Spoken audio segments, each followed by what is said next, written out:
right, so we have a couple different things that we can do.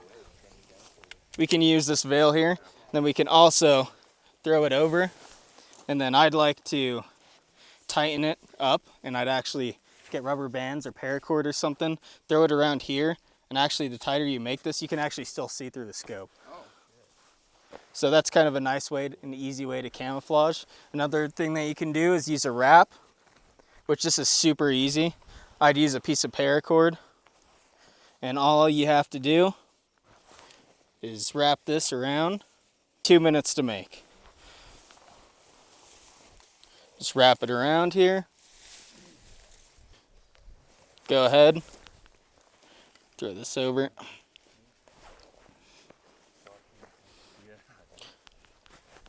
Get some paracord, some rubber bands, something, some sort of retaining device. And I mean, that's gonna be way better than just a black rifle. Make it even better. You can wrap paracord around this, throw vegetation in between the paracord, and now you got like a ghillied out rifle, right? So that's a super quick and easy way to camouflage your rifle, which is also gonna be one of those things that's gonna give you away, that shape, right? It's not a natural shape, so you see it out there. It's gonna be a little bit more obvious. Another benefit of this actually, this veil, is when you have it over the scope lens and you're looking at someone and the sun is shining at the lens, it can actually cause like scope glint. I'm sure you guys have heard of that, or maybe you haven't. But when this is over, that's causing a little bit of disruption for that light. So it's gonna be able to disrupt that scope glint. So that's gonna help you out as well, for if you guys are using scopes.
So the biggest thing, and this is what me and Devin, we did a class not too long ago in Colorado Springs.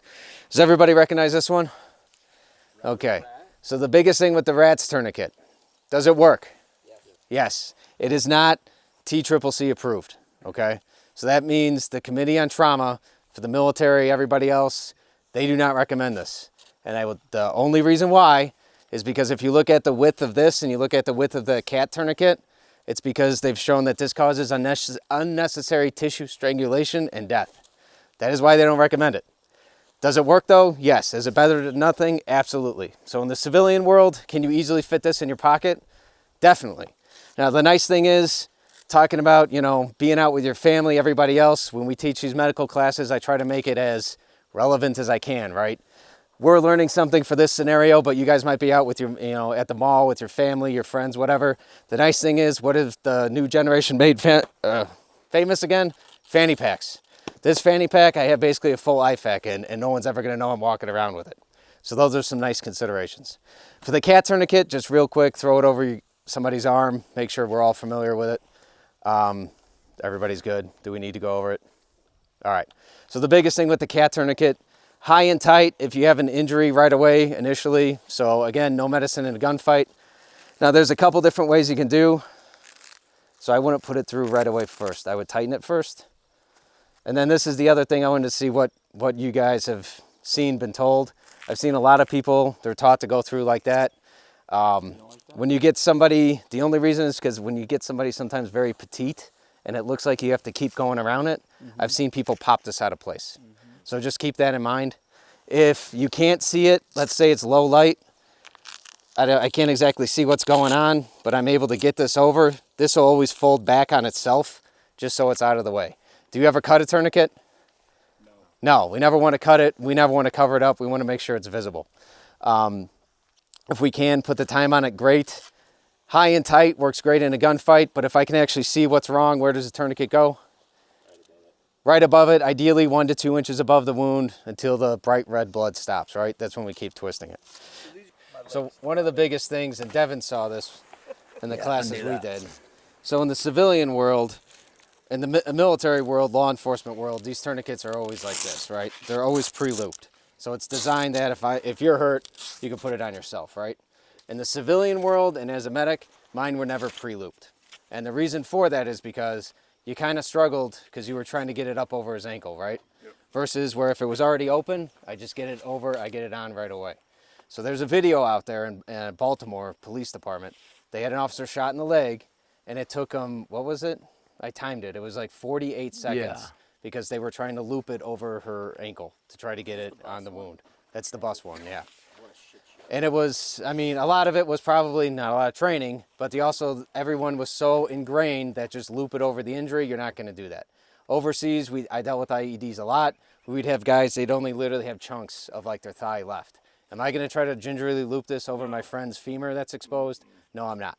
So the medic will probably have them unlooped. So just keep that in mind. For self-aid, it's great because as you guys saw, you can put it on yourself. Awesome. I don't have to think about it, especially if my arm's all fucked up. But in the civilian world, I can tell you mine are never looped.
Last 2 days, kind of an intense program.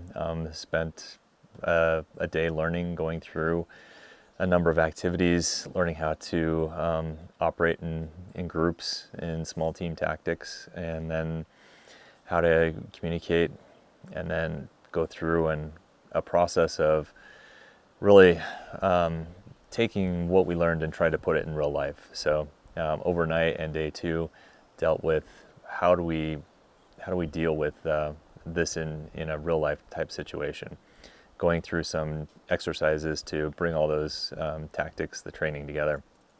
I mean, the favorite part is just kind of the end of it, when you come away and know that, hey, you've accomplished something, that you were able to go through the physical process, the mental process, and really to be stretched on both those sides. You know, you're sleep deprived, you're not getting a ton of food, so it's on you to make sure that you have the enough to do the what you need to. But it's really when you coming to the end and looking back on it, that's kind of one of the greatest things, I would say.